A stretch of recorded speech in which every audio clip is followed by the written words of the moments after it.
So hello student, welcome back to my channel exam Darpan. अगर आप भी क्लास 10th के स्टूडेंट हो और 17 फेब को मैथ का पेपर देने वाले हो तो ये वीडियो आपके लिए बहुत ज्यादा इंपॉर्टेंट है, बहुत ही ज्यादा इंपॉर्टेंट है। क्योंकि इस पेपर को अगर आपने पूरा देख लिया और वीडियो को अच्छे से देख के सारे क्वेश्चन को फॉलो कर लिया तो मैं गारंटी के साथ कहता हूं कि तुम्हारे पेपर में 80 आउट ऑफ 80 आने से कोई भी नहीं रोक सकता। 100% इस बात की गारंटी है, 100% इस बात की गारंटी है कि तुम्हारे फुल मार्क्स आ जाएंगे। अब मैं ऐसा क्यों बोल रहा हूं? क्योंकि मेरे पास है ये मैथ का वायरल पेपर जो कि 100% आपके एग्जाम में आने वाला है। ऐसे ही अगर इसको कर लिया तो यूं समझो कि 80 में से 80 मार्क्स तुमने ले लिया। तो करना क्या है, वीडियो को लास्ट तक देखना और एक एक क्वेश्चन को अच्छे से समझना है आपको, ठीक है। एक बार कोड देखो क्या है, 21011। नोट पढ़ना भी बहुत जरूरी होता है, ठीक है। तो एक बार नोट देखो क्या है। Please check that this question paper contain 27 printed page. इस क्वेश्चन पेपर में टोटल 27 प्रिंटेड पेज है। पॉइंट नंबर 2 बोल रहा है question paper code given on the right hand side. Question paper code आपको राइट हैंड साइड में दिया हुआ है, इसको अपने आंसर बुक में लिखना है आपको। पॉइंट नंबर 3 है please check that this question paper contain 38 question. एक बार कंफर्म कर लो कि इस क्वेश्चन पेपर में टोटल 38 क्वेश्चन है या नहीं है, कहीं ऐसा तो नहीं है कोई मिसिंग है। आज देखते हैं कि पॉइंट नंबर 4 क्या है। Point number 4, please write down the serial number the question paper in the answer book. जो भी सीरियल नंबर दिया हुआ है, जैसे ये सीरियल नंबर दिया हुआ है, इसको क्या करना है, अपने आंसर बुक में लिखना है, ठीक है। आंसर बुक में लिखना है क्वेश्चन अटेम्प्ट करने से पहले। आगे बोल रहा है point number 5, 15 minute has been allotted to read this question paper. इस क्वेश्चन पेपर को पढ़ने के लिए आपको 15 मिनट मिल जाएगा। और क्या है, 10:15 से लेके 10:30 बजे तक क्वेश्चन पेपर को सिर्फ और सिर्फ कैंडिडेट को क्या करना है, पढ़ना है, ठीक है। इस टाइम कोई भी आंसर अपने आंसर बुक में नहीं लिखना है। इतना करने के बाद यहां आप क्या करोगे, अपना रोल नंबर लिख लेना। रोल नंबर इस पे लिखना बहुत जरूरी है। जो भी आपका रोल नंबर होगा इस पे रोल नंबर लिख लेना। आगे देखते हैं कि टोटल टाइम कितना मिलेगा, सर ये भी बता दो। तो टाइम मिलने वाला है आपको 3 आवर्स और 15 मिनट आपको रीडिंग के लिए मिलेंगे। तो टोटल टाइम हो जाता है 3 आवर्स 15 मिनट। ओके, कितने मार्क्स का होगा, 80 मार्क्स का होगा। और आज मैं आपको 80 में से 80 पूरे क्लियर करा दूंगा, पूरे के पूरे, जिससे तुम्हारे पूरे मार्क्स आ जाएंगे। और पेपर देख लो 26 में ये पेपर ऐसे ही आने वाला भी है। आगे बढ़ते हैं अब हम। ये है अपना जनरल इंस्ट्रक्शंस। और पेपर स्टार्ट करने से पहले जनरल इंस्ट्रक्शन पढ़ना भी बहुत जरूरी है। देखो, read the following instructions very carefully. जितने भी इंस्ट्रक्शंस दिए हुए हैं केयरफुली पढ़ना है, स्ट्रिक्टली फॉलो देम। और स्ट्रिक्टली क्या करना है, इनको फॉलो भी करना है। क्या बोल रहा है, number 1, this question paper contain 38 question. इस क्वेश्चन पेपर में टोटल 38 क्वेश्चन है and all questions are compulsory. और सारे क्वेश्चन आपको कंपलसरी है। Point number 2, this question paper is divided into 5 section. ये जो क्वेश्चन पेपर है टोटल 5 सेक्शन में डिवाइड है, A B C D and E. Point number 3, in section A, section A की बात करते हैं, question number 1 to 18 are multiple choice questions, ठीक है। And 19 and 20 are assertion reason based question. कि 1 से लेके 18 तक एमसीक्यूज होंगे, 19-20 आपका असर्शन रीजन होगा एंड एक क्वेश्चन होगा 1 मार्क्स के लिए। Point number 4, in section B, section B में question number 21 to 25 very short answer type question, very short वाले होंगे एंड कैरिंग 2 मार्क्स ईच। और हर एक सही आंसर के लिए आपको 2 मार्क्स मिलने वाला है। Point number 5, in section C, section C में टोटल क्वेश्चन नंबर 26 to 31 होने वाले हैं। शॉर्ट आंसर टाइप क्वेश्चन होंगे एंड कैरिंग 3 मार्क्स ईच। हर एक क्वेश्चन 3 मार्क्स के लिए होने वाला है। Point number 6, in section D, section D में question numbers 32 to 35 are long answer type question. 32, से लेके 35 तक लॉन्ग आंसर टाइप क्वेश्चन होने वाले हैं and one question carrying 5 marks, एक क्वेश्चन के लिए 5 मार्क्स आपको मिलने वाला है। Point number 7, in section E में question numbers 36 to 38 are case study based question. Section E में क्वेश्चन नंबर 36 से लेके 38 तक क्वेश्चन होंगे जो कि केस स्टडी बेस्ड वाले क्वेश्चन होने वाले हैं। हर एक क्वेश्चन 4 मार्क्स के लिए होगा। आगे बोल रहा है कि internal choice has been provided, आपको इंटरनल चॉइस मिलेगा लेकिन सिर्फ और सिर्फ 2 मार्क्स वाले क्वेश्चन में मिलेगा। Point number 8, there is no overall choice, कोई भी ओवरऑल चॉइस नहीं है पूरी में, ठीक है। ओवरऑल चॉइस आपको नहीं मिलने वाली है। क्या मिलेगा? Internal choice has been provided, आपको इंटरनल चॉइस मिलने वाली है। किसमें मिलेगी? देखो तो 2 questions in section B, 2 question में मिलेगा सेक्शन बी में, एंड 2 क्वेश्चन मिलने वाले हैं सेक्शन सी में, and 2 question in section D, जबकि 3 क्वेश्चन मिलेंगे सेक्शन ई में लेकिन सिर्फ और सिर्फ 2 मार्क्स वाले में। Point number 9, draw NEET diagrams, अगर डायग्राम्स की जरूरत पड़ती है तो नीट एंड क्लीन बनाना है, अगर पाई की जरूरत पड़ती है तो पाई की वैल्यू 22/7 रखना है। लास्ट पॉइंट है, use of calculator is not allow, calculator allow नहीं है, ध्यान रखना है अच्छे से, ओके। तो अब शुरू होता है यहां से अपना सेक्शन ए। सेक्शन ए में क्या है? This section has 20 multiple choice questions, इस सेक्शन में 20 मल्टीपल चॉइस क्वेश्चन होने वाले हैं कैरिंग 1 मार्क्स ईच, और हर एक सही आंसर के लिए आपको 1 मार्क्स मिलेंगे और टोटल हो जाते हैं ये 20 मार्क्स। फर्स्ट क्वेश्चन देखो क्या बोल रहा है, if A is a rational number, ठीक है, and B under root B is a irrational number, ठीक है, then A plus under root B क्या होगा? मतलब कहने का ये है कि एक रैशनल नंबर और एक इरेशनल नंबर का सम क्या आता है? तो आप जानते हो कि सर ऑलवेज इरेशनल नंबर ही होगा। ऑलवेज क्या होगा? इरेशनल नंबर होगा। रैशनल नंबर और इरेशनल नंबर का सम क्या होता है? Irrational number. तो ऑप्शन नंबर ए क्या हो जाएगा इसका बिल्कुल correct answer? Irrational number. Okay, करते हैं ऐसे ही क्वेश्चन नंबर 2। क्वेश्चन नंबर 2 है 120 can be expressed as a product of its prime factor, मतलब 120 के सारे क्या लिखने हैं? प्राइम फैक्टर लिखने हैं, और इसमें से कौन सा मैच करेगा? तो देखो 0 के लिए आप क्या लिखते हो? 2 मल्टीप्लाई 5, 0 का मतलब 10 और 10 के लिए 2 मल्टीप्लाई 5, और 12 के लिए क्या लिखोगे आप?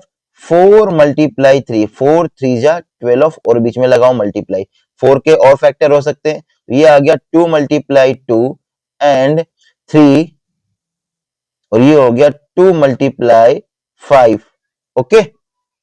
तो यहां देख सकते हो पूरे लिख लिया मैंने, 2 2 जा 4, 4 3 जा 12 और ये हो गया 10, 120।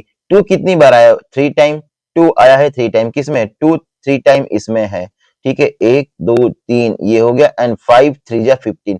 तो ऑप्शन नंबर फर्स्ट ही अपना क्या हो जाता है? बिल्कुल करेक्ट आंसर हो जाता है। देखो लिखने के लिए इस तरह भी हो सकता था, 2 power 3 multiply 3 power 1 multiply 5 power 1, पर इन्होंने क्या कर दिया? इस दोनों नंबर का मल्टीप्लाई कर दिया, तो ये हो गया 2 पावर 3 मल्टीप्लाई 15, ओके। तो ऑप्शन नंबर ए क्या हो जाएगा हमारा? बिल्कुल करेक्ट आंसर इसका हो जाएगा। देखते हैं क्वेश्चन नंबर 3 क्या बोल रहा है। इफ द इक्वेशन, ये इक्वेशन है, ठीक है, has real roots then the value of K, अगर इसके रियल रूट्स हैं तब के की वैल्यू क्या होगी? आओ इसको एक रफ पेज पे अच्छे से समझाता हूं तुमको मैं। देखो क्या बोला है कि रियल रूट्स हैं, है ना, इक्वल रूट्स है, और इक्वल रूट्स कब होगा? जब d की वैल्यू इक्वल टू 0 होगी, ओके। इसे कंपेयर कर लेता हूं, तो मैं a की वैल्यू मिलती है 9 और b की वैल्यू मिलती है 6k एंड c की वैल्यू मिलती है 4। किससे कंपेयर किया? तो ax square plus bx plus c is equal to 0, जो कि क्वाड्रेटिक का क्या है? एसटीडी फॉर्म है, स्टैंडर्ड फॉर्म है, ठीक है। d का फॉर्मूला क्या होता है? तो आप बोलोगे sir d is equal to होता है b square minus 4ac। d की वैल्यू क्या हो जाएगी 0, क्यों? क्योंकि इक्वल रूट की बात हुई है। b की वैल्यू क्या है 6k, 6k का मैं करूंगा स्केयर माइनस 4 मल्टीप्लाई a की वैल्यू क्या है 9 मल्टीप्लाई c की वैल्यू है 4। इसको करूंगा सॉल्व में, 6 का स्क्वायर हो जाएगा 36 और k का स्क्वायर तो होगा k स्क्वायर माइनस मल्टीप्लाई करूंगा मैं 4 9 जा कितना हो जाएगा 36 एंड 36 में फिर मुझे मल्टीप्लाई करना है 4 का, तो मल्टीप्लाई करूंगा इसका तो ये आ गया 0 इज इक्वल टू 36 के स्क्वायर माइनस 144। ओके, आगे इसको सॉल्व करते हैं। माइनस का है दूसरी साइड ट्रांसफर करूंगा, क्या आएगा ये प्लस का आ जाएगा। यहां लिखता हूं ये हो गया 144 इज इक्वल टू 36 के स्क्वायर। के मल्टीप्लाई का है दूसरी साइड जाके क्या हो जाएगा डिवाइड का हो जाएगा, तो ये हो गया 144 अपॉन 36 इज इक्वल टू के का स्क्वायर। कोई भी स्टूडेंट यहां इसको डिवाइड करने का ट्राई मत करना कि डिवाइड हो रहा है फटाफट डिवाइड कर लेता हूं, नहीं डिवाइड मत करो। ये स्क्वायर क्या है इसको ट्रांसफर करो, क्या हो जाएगा अंडर रूट में, तो ये आ गया 144 अपॉन 36 इज इक्वल टू के। अब देखो 144 का स्क्वायर रूट क्या होता है बोलोगे 12, 36 का क्या होता है 6 इज इक्वल टू क्या हो गया के। 6 1 जा 6, 6 2 जा 12। के की वैल्यू क्या आ गई 2, के की वैल्यू क्या आ गई 2। लेकिन ध्यान देना है कि जब अंडर रूट से वैल्यू बाहर आती है तो वो प्लस और माइनस दोनों की होती है। क्या होती है प्लस और माइनस दोनों की होती है। मतलब के की वैल्यू क्या हो सकती है +2, के की वैल्यू क्या हो सकती है +2 और -2 दोनों ही हो जाएगी। आई बात समझ में के की वैल्यू, क्योंकि जब अंडर रूट से कोई वैल्यू बाहर आती है तो वो प्लस का और माइनस दोनों होता है। ऑप्शन कौन सा इसमें हो जाएगा, ऑप्शन कौन सा हो जाएगा, माइनस का 2 बता रहा है प्लस का भी 2 बता रहा है, ऑप्शन बताओ। -2 दिया है 0 दिया है, ये तो नहीं आएगा। ऑप्शन देखो कंफ्यूजिंग टाइप वाला है, ओनली 0 नहीं जी, 0 भी नहीं। प्लस का 2 और 0 नहीं, ये भी नहीं। 2 और -2, तो ऑप्शन नंबर क्या हो जाएगा बिल्कुल इसका करेक्ट आंसर हो जाएगा। ध्यान से संभल के करना है। ऑप्शन देख रहे हो कितने पास पास हैं, थोड़ी सी मिस्टेक हुई नहीं कि बस सिल्ली मिस्टेक हो जाएगी। अच्छे से समझ लेना है, अंडर रूट से वैल्यू बाहर आएगी तो प्लस का भी माइनस का भी होता है, ध्यान रखना है। ओके, करते हैं नंबर 4। अब हम नंबर 4 में बोल रहे हैं द वैल्यू ऑफ के की वैल्यू क्या होगी for which the system of linear equation. ये जो लीनियर इक्वेशन है इसके लिए के की वैल्यू क्या होगी अगर ये क्या है इनकंसिस्टेंट है तो।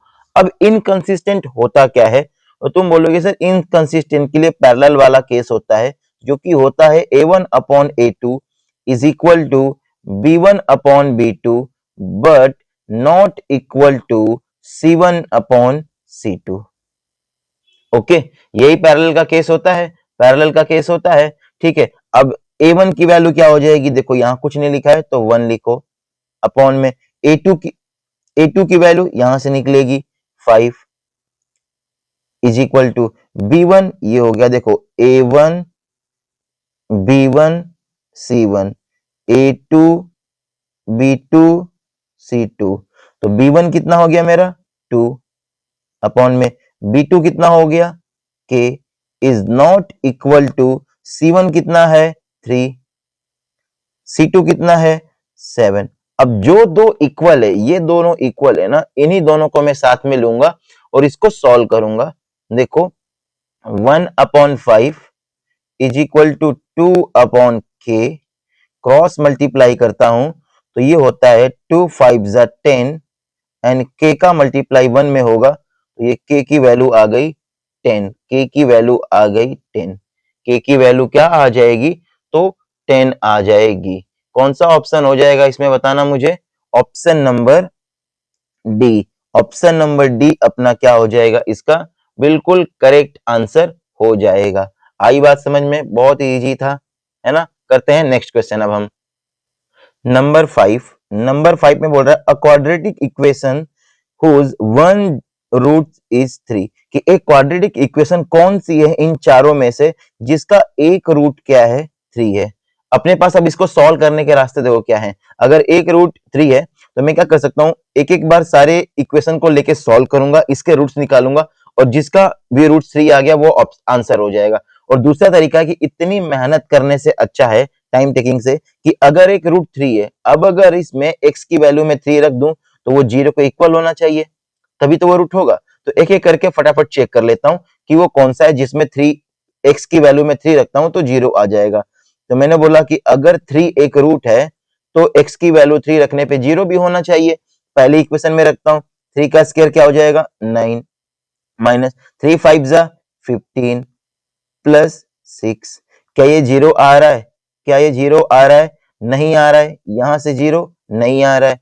इसमें रखता हूं मैं, ये हो गया 9 माइनस 6 3 जा 18 माइनस 6। यहां से 0 आ रहा है? बिल्कुल नहीं। यहां भी अपना 0 नहीं आ रहा है ना।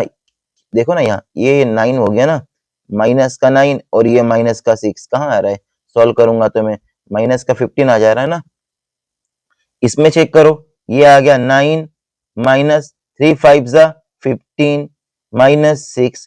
क्या यहाँ आ रहा है? नहीं। यहाँ देखो, अगर इसे सॉल्व करूंगा मैं तो ये आ जाएगा 3 और ये माइनस का 15, यहाँ भी नहीं आ रहा है। लास्ट ऑप्शन एक ही बच गया, तो इसको कर दो answer option number D. Check करना है तो चेक भी कर लेते हैं एक बार एक्स, क्योंकि अब इन तीनों में से तो कोई है नहीं, ये भी नहीं है, ये भी नहीं है, ये भी नहीं है, मतलब डी वाला ही होगा। चेक करना है तो चेक कर लेते हैं। देखो 3 का स्क्वायर 9 हो गया, माइनस 3 5 जा 15 हो गया और ये हो गया प्लस का 6। यहाँ देखो, इन दोनों नंबर को ऐड करूंगा मैं, कितना हो गया 15 और ये माइनस का 15 है, आ गया 0। मतलब लास्ट वाली इक्वेशन में जब x की वैल्यू मैंने 3 रखा तो ये सारी इक्वेशन क्या हो गई? 0 हो गई। मतलब इसी इक्वेशन का एक रूट क्या है? 0 है। आई बात समझ में? अब करते हैं number 6। Next question number 6, if a comma 0 0 comma b and x y are collinear, then अगर ये कोलिनियर है तो कौन सा आंसर सही होगा इसमें से? ऑप्शन। अब देखो क्वेश्चन आ गया ना एक खतरनाक, पता नहीं लग रहा है ना इसमें क्या करना है। अभी तक पता लग रहा था क्या करना, अब तो पता ही नहीं लग रहा करना क्या है। इसके मैं दो तरीके बताता हूं। पहले तो समझो, अगर ये कोलिनियर है, अगर ये कोलिनियर है तो अगर इसका मैं एरिया टोटल निकालता हूं, अगर टोटल एरिया में निकालूं तो वो क्या आना चाहिए? 0 आना चाहिए। और एरिया निकालने का फॉर्मूला होता है, पहले कोऑर्डिनेट जियोमेट्री में हुआ करता था लेकिन अब वो सिलेबस से कट हो गया है। ठीक है, इसका निकालो, area of triangle, area of triangle, triangle. अब ट्रायंगल क्यों बोल रहा हूं? ए बी सी इस तरह बनाओगे ना, ए बी सी, तो हर एक का कोऑर्डिनेट दिया हुआ है ए बी सी। अब फॉर्मूला क्या हो जाता है? तो यहां लिखोगे हाफ और ब्रैकेट में लिखोगे x x1 y2 minus y3, यहां लिखोगे प्लस x2 x2 ब्रैकेट में y3 माइनस y1, फिर ब्रैकेट क्लोज करो और ये हो गया x3 y1 माइनस y2। इसमें पूरी वैल्यू पुट करेंगे तो आंसर मिल जाएगा, पर ये बड़ा लेंदी प्रोसेस हो जाता है, बहुत बड़ा हो जाता है। तो एक इजी तरीका है तुम्हारे लिए, सबसे इजी, उससे करना बहुत जल्दी हो जाता है। देखो ये हो गया x अपॉन, यहां लिखोगे x intercept, x intercept plus y लिख के y अपॉन y का इंटरसेप्ट, अब तुम बोलोगे ये इंटरसेप्ट इज इक्वल टू 1। जब तुम आओगे ना 11th में और 9th में थोड़ा सा पढ़ा होगा, x upon a plus y upon b is equal to 1, ये इक्वेशन पढ़ी थी। a और b की वैल्यू कुछ भी हो सकती है, लेकिन अब x का इंटरसेप्ट क्या है, y का इंटरसेप्ट क्या है?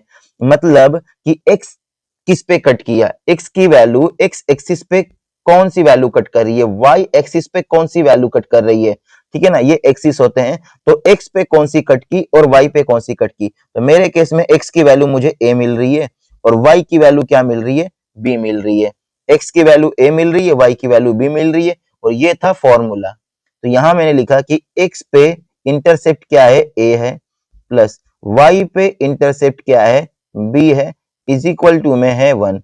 एलसीएम लूंगा क्रॉस मल्टीप्लाई वाले मेथड से, तो b का मल्टीप्लाई x में होगा तो ये हो गया xb, प्लस a का मल्टीप्लाई y में होगा तो ay, और इन दोनों का आपस में हो जाएगा तो ये हो गया ab is equal to 1 upon 1, 1 के अपॉन में 1 रख सकता हूँ, क्रॉस मल्टीप्लाई कर लेता हूँ इनका जब क्रॉस मल्टीप्लाई करूंगा तो ये हो गया xb plus ay is equal to ab। ये हो जाता है मेरा फाइनल आंसर, ये हो जाता है मेरा फाइनल आंसर। कौन सा है इसमें ऑप्शन, जरा देखते हैं। ay करेक्ट है, bx ठीक है, is equal to ab।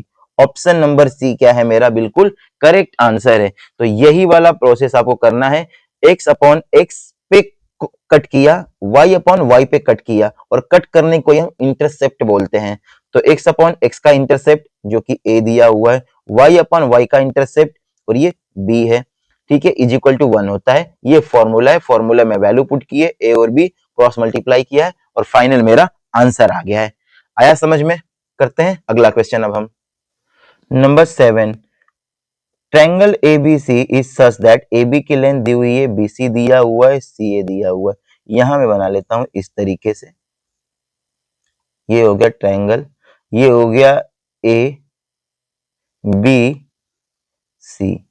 AB दिया हुआ है 3, BC दिया हुआ है 2 एंड CA दिया हुआ है 2.5।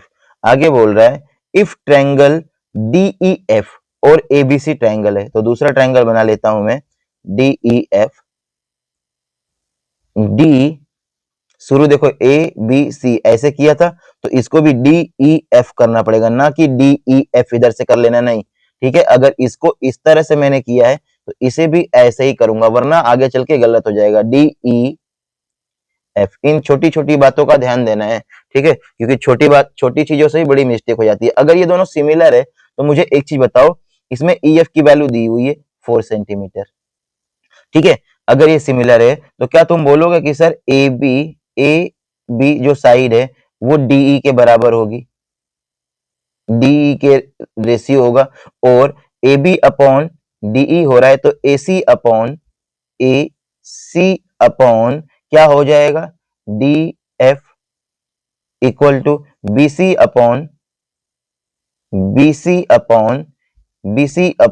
EF लिख सकता हूं मैं। सिमिलर है तो AB upon DE, AC upon DF and BC upon EF बराबर होता है, सिमिलर में हमने पढ़ा है।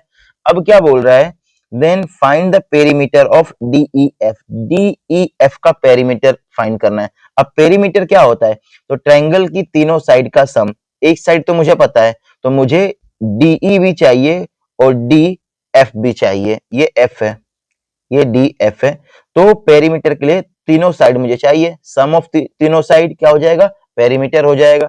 अब यहाँ AB की वैल्यू मुझे पता है, AB कितना है, यहाँ लिख लेता हूं 3, DE कितना है, DE पता नहीं है, ऐसे ही छोड़ दिया मैंने, ये हो गया DE is equal to, AC पता है क्या, 2.5, EF कितना है मेरे पास, अच्छा DF की बात आ रही है, DF तो मुझे पता ही नहीं है, यहां लिख लूंगा मैं DF is equal to, BC कितना है, BC है 2 इज इक्वल टू, EF कितना है 4। अब जो दो साइड नोन होगी उसको लेके करूंगा मैं, इसको इन दोनों को लेके सॉल्व करूंगा, इसमें एक ही वैल्यू अननोन है और इक्वल भी है सारे के सारे, तो किसी को भी ले सकता हूं मैं, तो इन दोनों को काउंट करूंगा मैं। यहां लिखा जरा देखना, ये हो गया 3 upon DE is equal to 2 upon 4, cross multiply करता हूं मैं, 4 3 या 12 is equal to 2 multiply DE, 2 1 जा 2, 2 6 जा, मतलब 6 आ गई है DE की वैल्यू, 6 आ गई है DE की वैल्यू, ओके। तो DE की वैल्यू मैं यहां लिख लेता हूं कि 6 आ गई है। आगे बात समझ में, DE की वैल्यू आ गई मेरे पास। अब क्या करूंगा, यहां देखो 3 अपॉन DE की वैल्यू 6 है, 6 लिख लिया, इज इक्वल टू, इन दोनों को साथ में ले लेता हूं मैं, इन दोनों को साथ में ले लेता हूं, आप चाहो तो इन दोनों को साथ में ले लो, कोई दिक्कत नहीं है, आंसर वही आने वाला है, टेंशन की कोई बात ही नहीं है। ये हो गया 2.5 अपॉन 2.5 अपॉन में df। आप चाहो तो इससे लेके सॉल्व कर लो या आप चाहो तो इन दोनों को लेके कर लो। देखो 2.5 इज इक्वल टू df 2.4, इसको मल्टीप्लाई करूंगा 25 4 जा 100 होता है, 100 लिख के 1 डिजिट पे पॉइंट, ये हो गया df की वैल्यू। df मल्टीप्लाई में क्या आ जाएगा 2, 2 1 जा 2, 2 5 जा 10, df की वैल्यू कितनी आ गई 5 आ गई, df की वैल्यू कितनी आ गई 5 आ गई। अगर यहां से सॉल्व करता मैं तब देखो क्या होता, तो ये हो जाता, पहले तो ये डिवाइड हो रहा है 3 1 जा 3 2 जा, अब इसको मल्टीप्लाई करूंगा कितना हो गया 2.5 में 2 का मल्टीप्लाई करूंगा तो 5 आ गया df। देखो दोनों से ही सेम आया, दोनों से सेम आया, कुछ नहीं करना है। अब पूछ रहा है कि इस ट्रायंगल का पेरीमीटर कितना होगा, तो तीनों साइड को प्लस कर लो, तीनों साइड को क्या कर लो प्लस कर लो, तो ये कितना हो गया 6 और 4 10, 10 प्लस 5 15, पेरीमीटर कितना हो गया 15। पेरीमीटर यही तो होता है कि ट्रायंगल के तीनों साइड का सम कर लो, पेरीमीटर कितना हो गया मेरा 15, और ये एक करके सारी मैंने साइड निकाल ली है, ऑप्शन है 15। यस, ऑप्शन नंबर बी अपना हो जाएगा, इसका बिल्कुल करेक्ट आंसर हो जाएगा। करते हैं number 8, question number 8, in the given figure DE is parallel to BC, कि ये जो DE है ना, ये जो DE है BC के पैरेलल है, ठीक है। अगर पैरेलल है तो BPT के अकॉर्डिंग, पहले मुझे बताओ BPT के अकॉर्डिंग क्या तुम ये लिख सकते हो, क्वेश्चन तो बाद में पढ़ेंगे जो जो भी दिया हो क्या लिख सकते हो AD अपॉन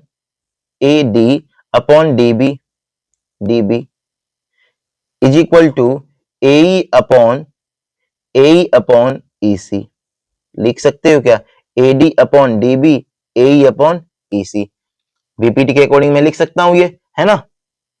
फिर आगे देखते हैं पूछा क्या है, देखो and all measurements are given, सारे मेजरमेंट्स क्या है दिए हुए हैं मुझे, ठीक है।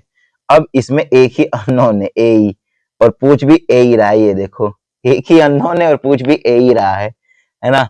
तो बीपीटी अकॉर्डिंग हमने ये लिख लिया, है ना। जरा वैल्यू पुट करते हैं, AD देखो AD कितना है, AD हो गया 3 और DB हो गया 4 इज इक्वल टू AE निकालना है, AE क्या करना है फाइंड करना है, EC कितना दिया हुआ है 3, सॉल्व करें इसको। जब भी दो फ्रैक्शन हो और बीच में इज इक्वल टू हो तो चुपचाप करते हैं हम क्रॉस मल्टीप्लाई, 3 3 जा 9 हो गया 9, AE का 4 में मल्टीप्लाई होगा, ये हो गया 4 मल्टीप्लाई AE, मल्टीप्लाई का दूसरी साइड भेज दूंगा ट्रांसफर, डिवाइड में हो जाएगा 9 upon 4 is equal to AE, ये तो हो गया मेरा AE का आंसर। अब जरा देखते हैं ऑप्शन में है या डिवाइड किया हुआ है, ऑप्शन में नहीं है डिवाइड किया हुआ है। चलो अब डिवाइड देखो कैसे करोगे, 4 2 जा 8 हो गया जी, 1 बचेगा, 4 2 जा 8, यहाँ देखो 9 को डिवाइड करोगे 4 से तो 4 2 जा 8 हो गया, 1 बचा पॉइंट लगाओ 0 हो गया, फिर से क्या हो जाएगा 4 2 जा 8 हो जाएगा, तो लगभग 2.2 है किसी में 2.2, ऑप्शन नंबर डी। आगे ज्यादा डिवाइड करने की जरूरत नहीं है, ठीक है, नहीं पूरा डिवाइड करते बैठ जाओ, ऐसा नहीं करना, आंसर मिल गया ना 2.2 और किसी में 2.2 दिख ही नहीं रहा है, ठीक है। तो ऑप्शन नंबर डी अपना हो गया बिल्कुल करेक्ट, इसका आंसर हो गया। आई बात समझ में, आ रहा है क्वेश्चन समझ में। और एक बार मुझे आप बताना कि आप मेरी वीडियो कहाँ से देख रहे हो और तुम्हारी तैयारी कैसी चल रही है, ठीक है, जरूर बताना कि जरा मैं भी देखूं मेरी वीडियो कहाँ तक पहुंची है। करते हैं अगला क्वेश्चन अब हम, नंबर 9, अ टेंजेंट PQ, एक टेंजेंट है PQ, ये देखो जी एक टेंजेंट हो गया PQ, लाइन भी एकदम सीधी लग गई, ठीक है। पॉइंट ऑफ कांटेक्ट P पे है, रेडियस दिया हुआ है 12 सेंटीमीटर, इसका ये रेडियस दिया हुआ है, ठीक है, इसको रेडियस में समझ लेना, 12 सेंटीमीटर दिया हुआ है एट सेंटर O Q, ये भी दे दिया है Q OQ, टेंजेंट की लेंथ पूछ रहा है, ये कितना होगा अब बताना। अब देखते ही किसी बच्चे को लगेगा ना ये हाइपोटेनियस है, इसको बेस कर लेता हूँ, ये परपेंडिकुलर कर लेता हूँ और फटाफट आंसर निकाल लेता हूँ, और यही हो जाएगा गलत एक नंबर का, है ना, क्योंकि ये हाइपोटेनियस जैसा दिख रहा है, टेढ़ी दिख रहा है, मतलब ये हाइपोटेनियस नहीं है, ये हाइपोटेनियस नहीं है, टेढ़ा दिख रहा है, इसका मतलब क्यों नहीं है कि यहाँ देखो ये टेंजेंट है, ये रेडियस है, यहाँ एंगल क्या होना चाहिए होता है 90 का बनता है, और 90 के सामने वाली साइड क्या होती है, 90 के सामने वाली साइड होती है हाइपोटेनियस। तो ध्यान रखना 90 के सामने वाली साइड हाइपोटेनियस। ये बिल्कुल सही गेस किया था, परपेंडिकुलर, और इसको करो बेस। लगाओ पाइथागोरस थ्योरम, क्या होता है, हाइपोटेनियस का square is equal to perpendicular का स्क्वायर प्लस बेस का स्क्वायर। यही होता है ना। हाइपोटेनियस कितना है 20, 20 का स्क्वायर करो 400 इज इक्वल टू 12 का स्क्वायर कितना होता है 144, और ये हो गया प्लस का बेस का स्क्वायर। इसको सॉल्व करूंगा तो 400 में से कितना माइनस करना है 144 इज इक्वल टू ये हो गया बेस का स्क्वायर। ओके, तो यहां बच जाता है अपना 256, और ये हो गया बेस का स्क्वायर। स्क्वायर इधर जाएगा, अंडर रूट हो जाएगा, तो अंडर रूट में 256 बेस, ये हो गया बेस।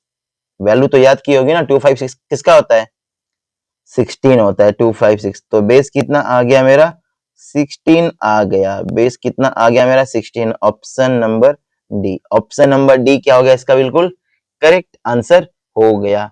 आई बात समझ में। ओके, देखो छोटी छोटी चीजें ध्यान रखनी होती है।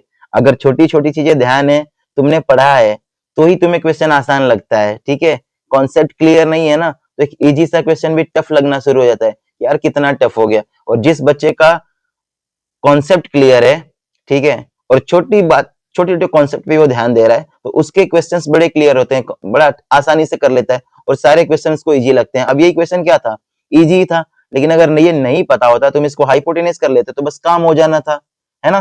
तो वैसे काम नहीं करना है, छोटी छोटी बातों पे भी अपने को ध्यान देते हुए चलना है। क्वेश्चन नंबर 10 है। 10 में क्या बोल रहा है, under root 3 tan 2 theta minus 3 is equal to 0, then what is the value of theta. इसको एक रफ पेज लेके बताता हूं तुमको मैं।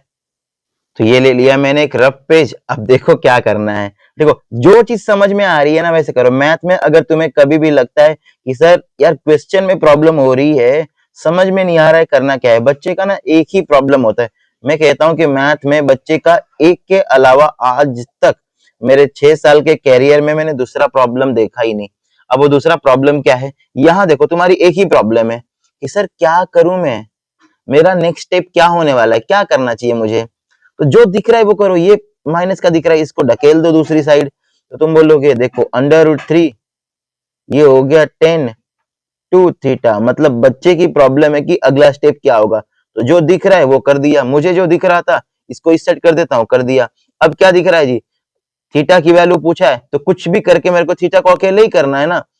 अंडर रूट 3 को भी इस सेट कर लेता हूं मैं, तो ये हो जाता है मेरा 10 2 theta is equal to 3 upon में ये हो गया रूट 3। अब क्या हो गया, अब यहाँ क्या हो रहा है, तुम बोलोगे सर एक दिन आपने बोला था ना कि अंडर रूट की वैल्यू डिनोमिनेटर में नहीं होनी चाहिए, अगर होगा तो रेशनलाइज कर लेंगे। तो फिर क्यों सोचना है, कर दो रेशनलाइज। ऊपर भी रूट 3 का मल्टीप्लाई कर दे और नीचे भी रूट 3 का मल्टीप्लाई कर दो। सोचना ही क्यों है इतना, है ना। और कोई महाशय ये नहीं बोलेगा कि सर रूट 3 से रूट 3 कट गया। भाई साहब अगर कट गया तो वापस तो वही आ जाएगा, फिर करना ही क्यों है। इनमें मल्टीप्लाई होगा, ये आ गया रूट 3 और इंटू में 3। रूट 3 का रूट 3 में मल्टीप्लाई होगा तो रूट 9 बनता है, और रूट 9 को हम क्या बोलते हैं 3। तो यहाँ लिखा 3 और ये हो गया कैंसल। और ये टोटल चीजें किसके इक्वल थी, 10 2 थीटा के इक्वल थी। नीचे लिख लूं एक बार, यहाँ देखो तो आ गया 10 2 theta is equal to under root में 3। अब जरा बताओ 10 में ये किसी की वैल्यू होती है क्या रूट 3। तुम बोलोगे हाँ जी सर होती है, होती है। किसकी होती है, तुम बोलोगे सर 1060 की वैल्यू होती है। अब यहां मैंने क्या किया है, खुद से कुछ नहीं किया, जैसे जैसे क्वेश्चन बोलते जा रहा है वैसे वैसे मैं भला मानुस करते जा रहा हूं। मैं बोलूंगा देखो जी सर 10 10 दोनों साइड से हमें कट जाएगा। तुम बोलोगे सर 2 थीटा बचा है और ये हो गया 60। थीटा की वैल्यू निकालनी थी तो 2 बन जा और 2 ये हो गया 30 टाइम कट जाएगा। अगर मैं यहाँ लिखूं तो तुम बोलोगे कि सर थीटा की वैल्यू 30 आ गई। इतना भयंकर दिखने वाला क्वेश्चन इतनी आसानी से हो गया, और हो जाता है मेरे दोस्त, हो भी जाता है। ऑप्शन है यस, ऑप्शन नंबर ए अपना क्या हो जाएगा, इसका बिल्कुल करेक्ट आंसर हो जाएगा। बढ़ते हैं अगले क्वेश्चन की तरफ अब हम। नंबर 11 समझते हैं क्या है। There is a small island, ठीक है, एक स्मॉल आइसलैंड है in the middle of 50 metre wide river, और बीच में क्या है, 50 मीटर वाइड एक रिवर है। A tall tree stands on the island, और एक ट्री क्या है, आइसलैंड पे है। P and Q are points directly opposite to each other, और P और Q जो पॉइंट्स है वो डायरेक्टली अपोजिट है एक दूसरे के, ऑन द टू बैंक्स, दोनों side, and in the line with the tree, okay. If the angle of elevation top of the tree from P and Q, अगर ट्री से P और Q की तरफ देखा जाता है तो एंगल 60 का और 30 का बनता है angle of elevation. Then find the height of the tree, तब ट्री की हाइट क्या होगी। एक रफ पेज लेके अच्छे से समझाता हूँ फिगर को और फिर बताता हूँ कैसे तुम सॉल्व करोगे इसको। देखो यहां बोला है कि ये हो गया अपना एक आइसलैंड जो 50 मीटर वाइड था, टोटल हो गया ये 50 मीटर वाइड, और बीच एक पॉइंट इसने बोला है कि पी करो और दूसरा पॉइंट क्यू होगा, दोनों एक दूसरे के अपोजिट होनी चाहिए, और बीच में क्या है, एक ट्री है इस तरीके से, ये तो ट्री हो गया बीच में। यहाँ एंगल 90 का बनेगा, यहाँ भी एंगल 90 का होगा।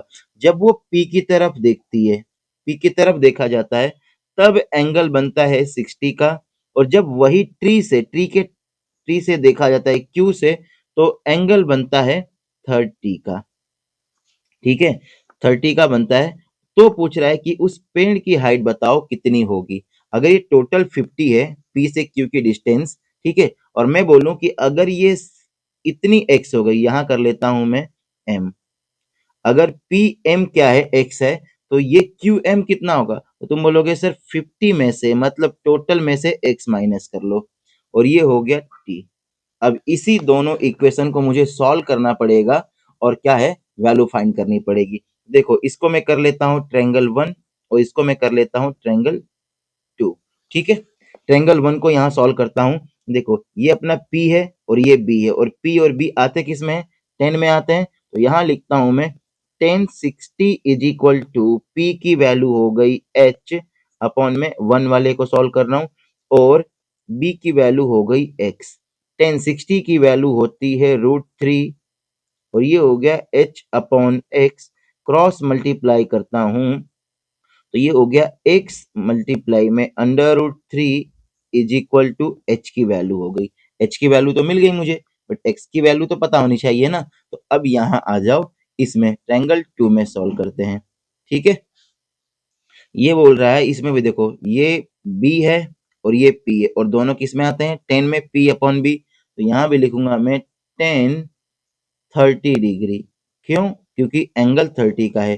P की वैल्यू क्या है, H, H अपॉन क्या हो गया 50 माइनस एक्स। 10 30 की वैल्यू क्या होती है, 1 अपॉन √3 होती है, is equal to H upon 50 minus x. 1 cross multiply कर लूंगा इसको मैं, क्या हो गया, देखो 50 minus x is equal to √3 into H, ये आ गया।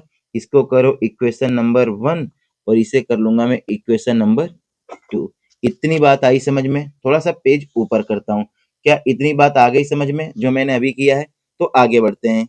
अब इक्वेशन 1 में जो h की वैल्यू मुझे मिली है ना, यहाँ मैं h की वैल्यू पुट कर देता हूँ, ये h की वैल्यू इक्वेशन नंबर 2 में पुट कर देता हूँ, तो ये हो जाएगा 50 minus x is equal to √3 multiply में √3 इंटू एक्स, यही है ना h की वैल्यू, ये h की वैल्यू रख दिया। सॉल्व करूंगा 50 minus x is equal to 3 3 जा 9 हो जाता है, 9 का स्क्वायर रूट क्या हो जाएगा, 3 हो जाएगा, ये हो गया 3x। x को दूसरी साइड लेके जाऊंगा मैं, ये हो गया 50 is equal to 3x plus x, तो 50 इज इक्वल टू हो गया 4x। x की वैल्यू फाइंड करूंगा, 50 अपॉन कितना हो गया, 4 हो गया, डिवाइड करूंगा इसे मैं, x की वैल्यू क्या हो गई 25/2 और फिर से डिवाइड करूंगा, 2 से डिवाइड किया है, फिर से डिवाइड करूंगा तो x की वैल्यू हो जाएगी 12.5। x की वैल्यू हो गई 12.5। ठीक है, अब यहाँ x की वैल्यू रखूंगा और मुझे h की वैल्यू मिल जाएगी। x की वैल्यू कितनी आई है 12.5 multiply √3 is equal to h। Okay, ये h की वैल्यू हो गई। क्या ऑप्शन में है? ऑप्शन है कोई? ऑप्शन देखो नहीं, ऑप्शन तो डायरेक्ट वैल्यू पूरा सॉल्व करके दिया हुआ है, तो मुझे भी इसको क्या करना पड़ेगा, पूरा कंप्लीट सॉल्व करना पड़ेगा। अब सॉल्व कैसे करोगे? √3 की वैल्यू क्या होती है? याद तो किया ही होगा, 12.5 √3 की value 1.732 is equal to h, और जब मैं इसमें मल्टीप्लाई करूंगा तो मिलता है 21.65 हो गई h की वैल्यू। मीटर में था तो मीटर लगा लेंगे। क्या है ये कोई option 21.65? Yes, option number D. Option number D क्या हो जाएगा इसका बिल्कुल करेक्ट आंसर हो जाएगा। और ये रहा पूरा कंप्लीट सॉल्यूशन इसका। एक आधे क्वेश्चन होते हैं ऐसे बहुत बड़े, तो डरना घबराना नहीं है इससे। करते हैं अगला क्वेश्चन अब हम। तो अगला क्वेश्चन है question number 12। cos theta is equal to 2/3, then find the 2 sec square theta plus 2 tan square theta minus 7 किसके इक्वल होगा? तो मैंने एक चीज बोली है, तुमको हमेशा याद रखो, पंडित बद्री प्रसाद हर हर बोले। इसको ऐसे भी याद रख सकते हो, पाकिस्तान भूखा प्यासा, हिंदुस्तान हरा भरा, ऐसे भी याद कर लो। ये हुआ SCT, साइन कॉस टेन। अब किसकी वैल्यू दी हुई है? कॉस थीटा की वैल्यू दी हुई है। Cos theta is equal to दिया हुआ है 2/3, और कॉस क्या होता है? B/H, मतलब B की वैल्यू दी हुई है और H की वैल्यू दी हुई है। मुझे P की वैल्यू फाइंड करनी पड़ेगी। लगा लो पाइथागोरस। हाइपोटेनियस का स्क्वायर क्या होता है? इज इक्वल टू परपेंडिकुलर का स्क्वायर प्लस बेस का स्क्वायर। हाइपोटेनियस कितना है? 3 का स्क्वायर 9 हो गया, परपेंडिकुलर पता ही नहीं है, ये हो गया। बेस कितना हो गया मेरा? 2 का स्क्वायर 4। ट्रांसफर करूंगा, 9 माइनस 4 हो गया 5, और अंडर रूट में 5 हो जाएगा P की वैल्यू। अंडर रूट 5 हो जाएगी मेरी P की वैल्यू हो गई। अब जो पूछा है सॉल्व करते हैं। यहाँ 2 सेक थीटा बोल रहा है। सेक क्या होता है? कॉस का उल्टा होता है। कॉस तो ऑलरेडी दिया हुआ है 2/3, और 2/3 का उल्टा हो जाएगा रेसिप्रोकल 3/2 का होल स्क्वायर। अब तुम बोलोगे फिर दिया था तो फाइंड ही क्यों किया? अरे तो 10 का तो निकालना पड़ता है ना। प्लस 2 मल्टीप्लाई 10 क्या होता है? P/B। P/B, लो जी, P की जरूरत पड़ गई तो √5/B। B की वैल्यू क्या है? P/B। B की वैल्यू क्या है? 2। इसका भी करना है स्क्वायर, और स्क्वायर करने के बाद लिखना है माइनस का 7। हो गया। यहाँ देखो अब क्या करेंगे, ये 2 है, मल्टीप्लाई में 3 का स्क्वायर 9, और ये हो गया 4, प्लस 2 मल्टीप्लाई में ये हो गया 5 अपॉन में क्या हो गया 4। ओके, देखो फटाफट इसको सॉल्व करते हैं। ये कैंसिल आउट हो रहा है, 2 1 जा 2, 2 2 जा 4, 2 1 जा 2, 2 2 जा 4, क्या बच गया? अच्छा, माइनस का 7 लिखना भूला हूं, यहाँ लिखो माइनस का 7 इज इक्वल टू में 9/2 प्लस 5/2 माइनस 7 है, तो 7 के अपॉन में मैं 1 रख लेता हूं, और सबका कर लेता हूं एलसीएम। एलसीएम कितना हो गया? 2 हो गया। तो यहाँ पहले से 2 है, ये 9 प्लस 5 और माइनस 2 का मल्टीप्लाई करना पड़ा होगा, तो 2 का मल्टीप्लाई ऊपर भी होगा, और ये हो गया 14। ठीक है, 9 और 5 कितना होता है? तो तुम बोलोगे सर जी 14 होता है, और ये भी 14 है, अपॉन में 2 है। 14 माइनस 14 कितना हो जाएगा? 14 माइनस 14 तुम बोलो सर 0, और 0/2 कितना होता है? 0। मतलब आंसर क्या आएगा मेरा? 0। सब कुछ सॉल्व करने के बाद इतना किया धरा और सब कुछ लास्ट में आंसर आता है 0। बताओ, इतनी मेहनत के बाद। Option number C, option number C हो जाएगा इसका करेक्ट आंसर। बढ़ते हैं अगले क्वेश्चन की तरफ अब हम। क्वेश्चन नंबर 13 देखो क्या बोल रहा है। Question number 13, the area of a quadrant of a circle whose circumference is 616 centimetre. कि सर्कमफ्रेंस दिया हुआ है, सर्कमफ्रेंस दिया हुआ है 616, तो उसके एक क्वाड्रेंट का एरिया क्या होगा? ये से ये सर्कल हो गया ना, टोटल सर्कमफ्रेंस दे दिया, और ये क्वाड्रेंट हो गया, 1 2 3 4 होते हैं, तो एक का एरिया क्या होगा, तो एक क्वाड्रेंट का एरिया होता है 1/4 पाई आर स्क्वायर। टोटल सर्कल का एरिया पाई स्क्वायर और 1/4 यूज करते हैं। सरकमफ्रेंस क्या होता है, सर्कल का सरकमफ्रेंस होता है 2 पाई आर और ये दिया हुआ है 616। यहां से मैं रेडियस निकाल लूंगा फटाफट और फाइनली इसको रख दूंगा।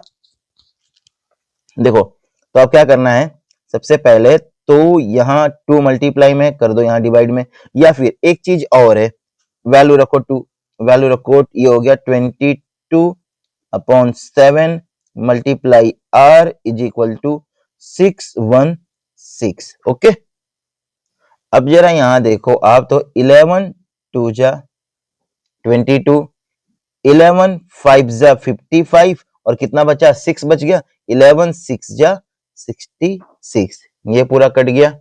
ओके, देखो 2 से 2 1 जा 2 और ये हो गया 2 2 जा 4, 1 बचा, 2 8 जा 16। यहां से देखो 2 1 जा 2 और ये 2 1 जा 2, 2 4 जा, कट गया पूरा। क्या बचा है, यहां बचा 1/7 multiply r is equal to 14।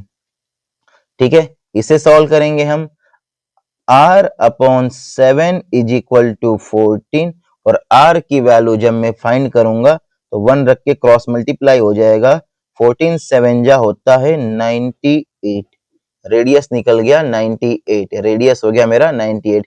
ये वैल्यू यहां पुट करूंगा मैं, 1/4 मल्टीप्लाई 22/7 और ये हो गया 98 मल्टीप्लाई 98।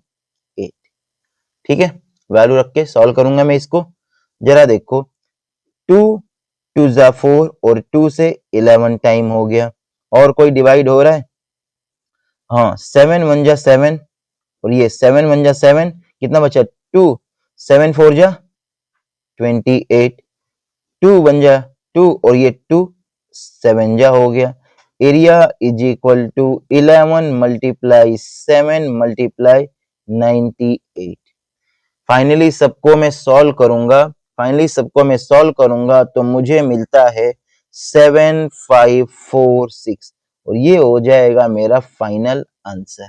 आई बात समझ में, क्लियर है? फटाफट पहले सरकमफ्रेंस से रेडियस निकाला और ये एक क्वाड्रेंट का एरिया का फॉर्मूला था, पुट किया और मेरे पास फाइनल आंसर आ गया। ऑप्शन देखते हैं कौन सा है, 7546, 7564 है, नहीं कितना पास में दिया हुआ है वैसा, 7564 इतना पास में दिया हुआ है, 7546 ऑप्शन नंबर ए हो जाएगा मेरा बिल्कुल करेक्ट आंसर, इसका हो जाएगा। देखो 7456 इतने पास पास में ऑप्शन दिए हुए हैं। ठीक है, करते हैं नंबर 14। अब हम question number 14, find the area of sector, radius दिया हुआ है, एंगल दिया हुआ है। रफ पेज लेके बताता हूं कैसे सॉल्व करोगे, इसके लिए तो बस फॉर्मूला याद होना चाहिए और हो गया सॉल्व। एक रफ पेज ले लिया मैंने और फॉर्मूला क्या होता है याद तो किया होगा, theta upon 360 multiply pi r square.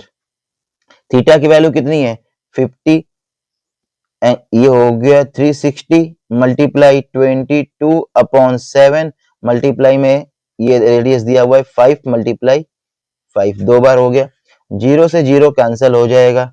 Okay, इसे सॉल्व करूंगा मैं, ये कैंसिल आउट तो हो ही नहीं रहा यहाँ, इसे फाइनली सॉल्व करूंगा मैं 5/36 मल्टीप्लाई में 22/7 मल्टीप्लाई हो गया 25। ओके, देखो अब इतनी बड़ी कैलकुलेशन आ गई, इसे सॉल्व कैसे करोगे, तो एक बार समझो, ये 5 मल्टीप्लाई 22 और मल्टीप्लाई 25 अपॉन में हो गया 36 मल्टीप्लाई 7। एक काम करो, ऊपर और नीचे दोनों 8 का मल्टीप्लाई कर दो, ऊपर और नीचे दोनों 8 का मल्टीप्लाई कर दो। अब तुम बोलोगे सर यहाँ इतनी छोटी सी कैलकुलेशन हो नहीं रही है और आप 8 का मल्टीप्लाई करवा रहे हो, ऐसा क्यों? देखो 24 में अगर 4 का मैं मल्टीप्लाई करता हूं तो क्या 100 हो जाएगा, 4 का मल्टीप्लाई करता हूं तो 100 हो जाएगा, और 2 का मल्टीप्लाई 5 में करता हूं तो 10 हो जाएगा। मतलब कुल मिला जुला के मुझे क्या मिल जाएगा, जीरोज मिल जाएगा। तो 25 और ये 5 टोटल मेरा क्या हो जाएगा 1000 हो जाएगा, और ये मल्टीप्लाई में बचेगा 22 और अपॉन में हो जाता है मेरे पास 36 मल्टीप्लाई 8 मल्टीप्लाई 7। ओके, यहां इसे डिवाइड कर लो, 2 से ये हो गया 4 टाइम, ठीक है, और ये हो गया 11। आई बात समझ में? अब डायरेक्टली क्या करना है, 11 मल्टीप्लाई 1000 को बचा के रखो, लास्ट में काम आ जाएगा, ठीक है, और ये हो गया 36 मल्टीप्लाई 7 4 जा 28। बट फाइनली सॉल्व करूंगा और तो मुझे आंसर इसका मिल जाएगा, 13.90 सेंटीमीटर, क्योंकि सेंटीमीटर में दिया हुआ है।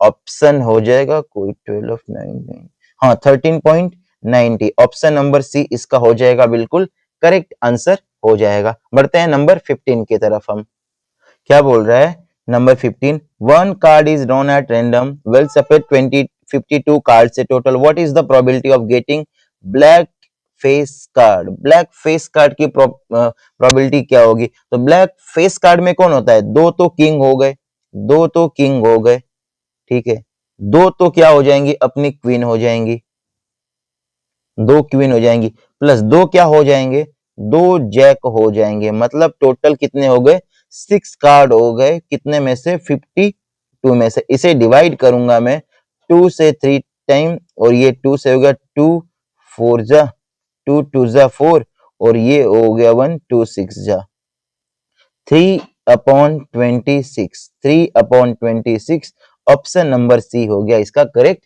आंसर 15 का। करते हैं ऐसे नंबर 16। अब हम अगला क्वेश्चन है नंबर 16।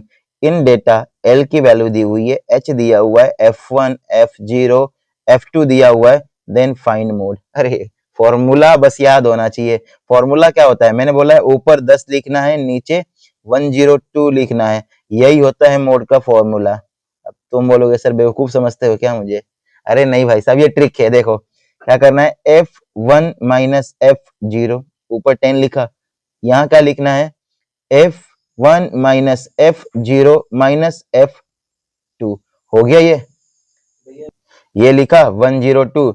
इसको अब करो तुम मल्टीप्लाई H से, इसको करो प्लस L, और यहाँ लिख दो 2, हो गया मोड का फॉर्मूला। वैल्यू दी हुई है, L की वैल्यू कितनी है 60, plus F1 minus F0, F1 minus F0, 16 में से 6 माइनस करना है, सीधे सीधे यहाँ 10 लिख दो, ठीक है, 2F1 16 2 जा 32 होगा, डायरेक्ट लिख रहा हूं मैं, ठीक है, माइनस F0 6 से 6 लिखा, F2 कितना है 6 से 6 लिखा, मल्टीप्लाई करना है H से, H की वैल्यू इन्होंने बोला है 60 है जी, H की वैल्यू है 60। इसे सॉल्व करूंगा, 6 और 6 हो गया 12, यहाँ लिखता हूँ 60 प्लस 10 अपॉन ये हो गया 12, और 32 में से जब तुम 32 में से 12 माइनस करोगे तो कितना बच जाता है, कितना हो जाएगा 20 मल्टीप्लाई में था 60,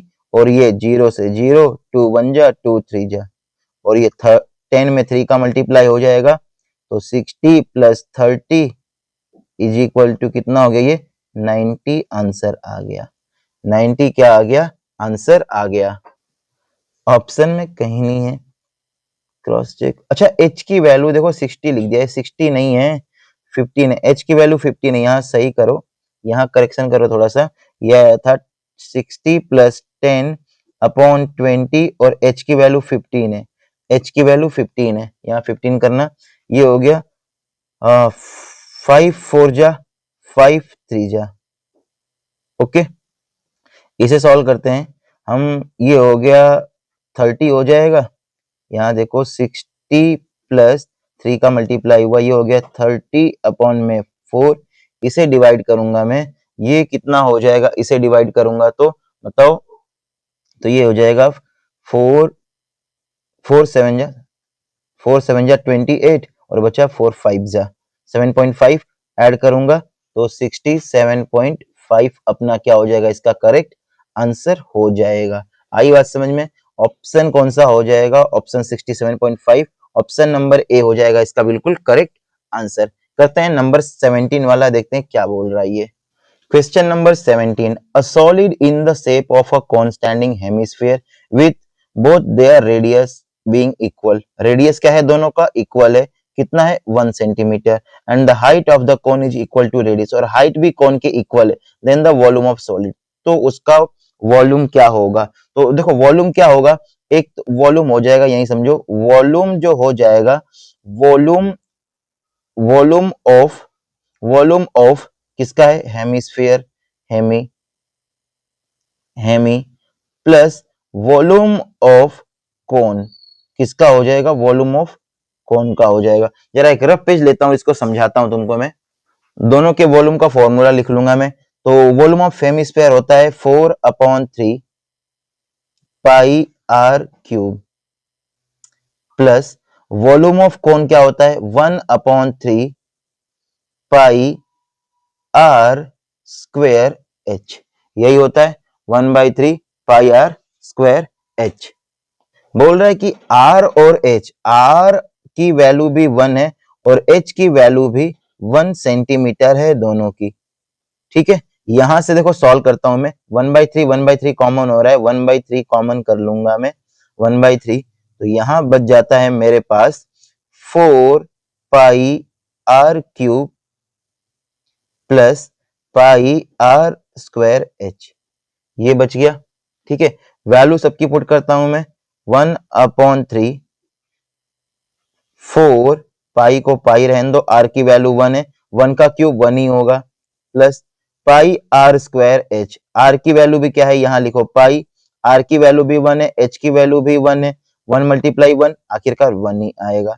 आई बात समझ में, इन दोनों को ऐड करूंगा मैं, ओके। यहां एक चीज थोड़ा सा करेक्शन करना, अब हेमिस्फेयर का 2/3 होता है, 2/3 होता है, तो 2/3 होता है, तो यहाँ 2 आ जाएगा, यहाँ 2 आ जाएगा, ठीक है, यहाँ 2 आ जाएगा, फॉर्मूले में थोड़ी सी मिस्टेक हुई थी, आप यहाँ करेक्ट करना।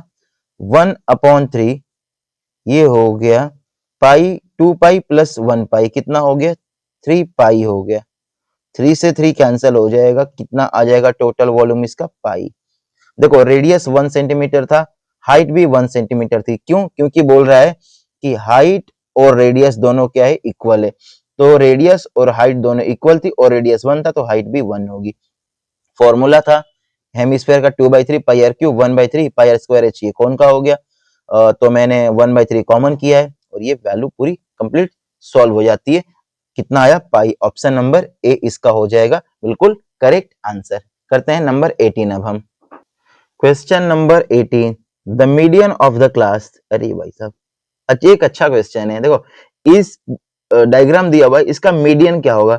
अब मीडियन ऑफ क्लास निकालने के लिए तुमको पता है कि सर n/2 से ही पता लगता है, n/2 से ही क्या करते हैं हम, पता लगता है। तो टोटल फ्रीक्वेंसी पहले निकाल लो। अब n क्या होता है, सम ऑफ टोटल नंबर, ये जो टोटल फ्रीक्वेंसी है ना, इन्हीं सबका सम होता है, ठीक है। तो सबको प्लस करूंगा मैं, ये सबको मैं प्लस कर लूंगा, और प्लस करने के बाद ये कितना आ जाता है, तुम बोलोगे सर 66 आ गया, और 66 n की वैल्यू आ गई 66, और इसे मैं 2 से डिवाइड करूंगा जो कि आता है 33।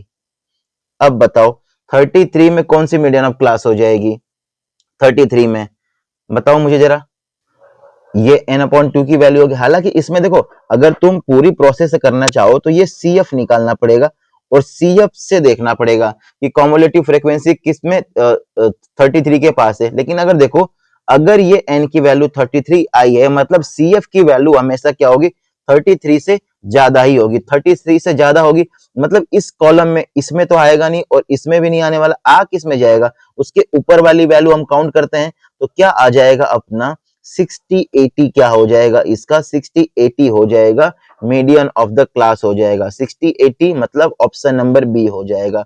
देखो अगर आप दूसरा तरीका वही है कि इन सब का CF फाइंड कर लो, CF फाइंड करने के बाद n/2 से फिर ये देखो, फिर भी मीडियन ऑफ द क्लास यही मिलेगा, पर वो लेंथी प्रोसेस हो जाएगा, तो आप ऐसे ही करना, और नहीं तो फिर वही CF निकाल के करना। करते हैं नंबर 19। नंबर 19 क्या है, देखो distance of point A and B from origin, origin से डिस्टेंस का फॉर्मूला ये बोल रहा है कि ये होगा, क्या बोल रहा है, b² - a², ठीक है। आई बात समझ में, इतनी बात तो आ गई समझ में जी। और इसका रीजन हो जाता है distance of point XY from origin, तो ये क्वेश्चन आज के लिए आपका होमवर्क हो जाता है। ये क्वेश्चन आज के लिए क्या है, आपका होमवर्क हो जाता है। इसका बताना आंसर क्या आएगा। इसका 20 वाला देखते हैं हम अब। 20 देखो बोल रहा है LCM and HCF of 20 are 110 respectively, then A is equal to 50।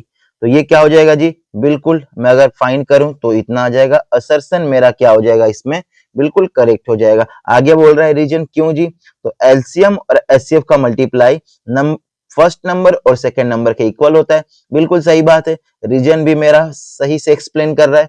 Option क्या हो जाएगा, पहला ऑप्शन है both A and R true, ये तो सही है, दोनों बातें ठीक है।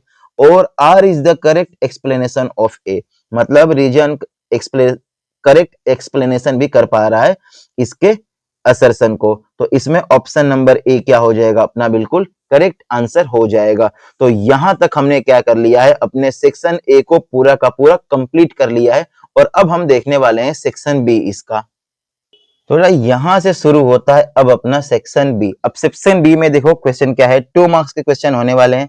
21 से स्टार्टिंग होता है। अब बोल रहा है कि इसको कंपेयर करो और कंपेयर करके बताओ कि ये पैरेलल है, कोइंसाइड है, क्या है। तो ठीक है, इसे आप सॉल्व करोगे। बहुत सारे ऐसे क्वेश्चन मैंने कराए हुए हैं। ठीक है, उसके बाद बोल रहा है कि 22 में एक ट्रायंगल बनेगा, ट्रायंगल में ए बी सी ट्रायंगल बनेगा और ये सारी चीजें उसकी दी हुई हैं। ठीक है, और बोल रहा है कि डी पैरेलल टू बीसी होगा। एडी दिया हुआ है, डीबी दिया हुआ है, ए दिया हुआ है, ईसी दिया हुआ है। उसके बाद एक्स की वैल्यू बतानी है। करोगे इसको भी सॉल्व। ठीक है, या तो ऑप्शन ये वाला कर सकते हो, नेक्स्ट इसमें ऑप्शन दिया हुआ है, दोनों में से कोई ये कर सकते हो आप। तो या तो आप ये वाला कर लेना। ठीक है, इसके बाद बारी आती है क्वेश्चन नंबर 23 की। 23 देखो, 23 अब इसमें क्या करोगे, यहां से टेंजेंट देखो एपी इक्वल टू एसपी हो जाएगा, ऐसे ही ये एक हो जाएगा, बीपी इक्वल हो जाएगा बीक्यू के, सी से C R equal to C Q और डी से D R is equal to D S. और सारी इक्वेशन को जोड़ लोगे तो ये हो जाता है प्रूफ। अच्छा एक चीज और बता दूं, इसी क्वेश्चन को इस तरह भी पूछ सकता है कि A B plus C D, और ये इक्वल टू में ना इस साइड लेकर आता हूं, अपॉन में A D plus B C क्या होगा, ये इसके 1 के इक्वल होगा, इसको प्रूफ करो। ये भी क्वेश्चन आता है। दूसरा क्वेश्चन, इस वर्ड को हटा के यहां पैरेललोग्राम लिख देगा, पैरेललोग्राम। अब बोलेगा कि प्रूफ करो, ये प्रूफ करने के लिए नहीं बोलेगा, अब बोलेगा रोम्बस प्रूफ करो, रोम्बस प्रूफ करो। ऐसे भी क्वेश्चन बनते हैं। ठीक है, तो ये बहुत इंपॉर्टेंट हो जाता है। अगला क्वेश्चन जो आपको करना है ये है 24 और 25। साइन अल्फा दिया हुआ है, कॉट बीटा दिया हुआ है, ये वैल्यू फाइंड करनी है, सॉल्व कर लोगे। ठीक है, 25 में देखो ये दिया हुआ है कि अम्ब्रेला, इसका फिगर देख लो, ये पूरा क्वेश्चन हो गया और ये इसका फिगर भी दिया हुआ है। कंप्लीट इसको सॉल्व करोगे पूरा आप। ठीक है, नेक्स्ट ऑप्शन था या तो ये वाला करना है या तो ये वाला क्वेश्चन करोगे आप। इसमें बोल रहा है find the area of segment. Radius दे दिया है, लेंथ दे दिया है, एरिया ऑफ सेगमेंट का फॉर्मूला तुमको पता है, फटाफट खत्म कर लोगे, है ना। पूरा इसको अच्छे से कर लेना। इसके बाद आता है सेक्शन सी। सेक्शन सी में देखो, सेक्शन सी भी बहुत इंपॉर्टेंट है, 3 मार्क्स के लिए होने वाला है। पहला क्वेश्चन है कि बताओ कि ये एक क्या है, कंपोजिट नंबर है, ये एक कंपोजिट नंबर है। करोगे इसको भी। नंबर 27 बोल रहा है कि इसके जीरोज फाइंड करने हैं, जीरोज, और इसके बाद क्या करना है, वेरीफाई भी करना है।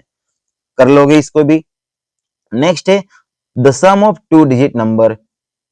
ये देखो 2 डिजिट का कोई नंबर है जिसका सम 9 होता है। करोगे, बुक का ही क्वेश्चन है ये, तो ये बुक का ही क्वेश्चन है, इसे भी सॉल्व करोगे। अगला क्वेश्चन भी ऐसा ही है बिल्कुल, the sum of 2 digit number, इतना हो गया। नंबर 29, नंबर 29 में क्वाड्रिलेटरल बनेगा जिसमें सारी चीजें दी हुई हैं, सॉल्व करना है। अगला क्वेश्चन आता है ट्रिग्नोमेट्री से, ये हो गया, प्रूफ करना है, ये पार्ट दिया हुआ है, बुक का क्वेश्चन है ये, इसमें आइडेंटिटी यूज करना है, बुक का क्वेश्चन है। या तो आप ये कर सकते हो या इसमें से ये कर लेना। अगला क्वेश्चन आता है प्रोबेबिलिटी से, 31। प्रोबेबिलिटी के क्वेश्चन आप सबको बहुत इजी लगते होंगे, इसको भी फटाफट खत्म करोगे, स्क्रीनशॉट ले लो।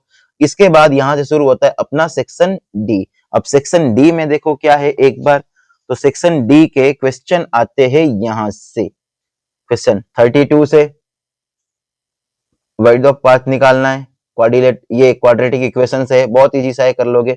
या तो ये करोगे आप, दोनों में से ऑप्शन है, कोई एक कर लोगे आप यहां से। अगला 33 आता है। 33 में देखो ये प्रूफ करना है, बीपीटी लगा लेना, फटाफट हो जाएगा इसमें। नेक्स्ट है solid surface area and volume से आता है, इसे करोगे या तो ये वाला करो या तो ये वाला करो। अगला क्वेश्चन स्टैटिस्टिक्स है, वीआईपी बहुत जरूरी है। 35 क्या निकालने के लिए बोला है इसमें, the following distribution life time neon lamp, क्या बोल रहा है, मीडियन निकालना है, मीडियन आप कर सकते हो। यहाँ इसके बाद आता है आपका section E. Section E case study वाले क्वेश्चन होते हैं। अब केस स्टडी वाले का ये हो गया 36 क्वेश्चन। 36 में ये क्वेश्चन आपको सॉल्व करने हैं, फिगर दिया हुआ है, पढ़ोगे, और ये 3 क्वेश्चन है, इसके आंसर लिखने हैं। 37 में देखो क्या है, 37 में आपको पढ़ना है और ये इसके आंसर देने हैं। ये क्वेश्चन हो गए आंसर। इसमें 2 नंबर वाले में ऑप्शन होता है ना, ये 2 नंबर वाला, 2 नंबर वाले में ऑप्शन। ऐसे ही 38 जो कि लास्ट है, ये हो गया, और इसके क्वेश्चन हो गए, ये रहे आपके सामने। इतनी बात आई समझ में? तो सारा कुछ मैंने आपको 80 में से 80 मार्क्स का पूरा बता दिया है आपको, ठीक है। अच्छे से कर लेना इसको, और एग्जाम में 80 आउट ऑफ 80 लेकर ही आना है। अगर आपको वीडियो पसंद आई हो तो वीडियो को लाइक और चैनल को सब्सक्राइब कर दो। और एक लास्ट क्वेश्चन, क्या इन सब का सॉल्यूशन भी मैं बताया करूं या नहीं, या ऐसे बता देता हूं तुम कर लेते हो, मुझे जरूर बताना।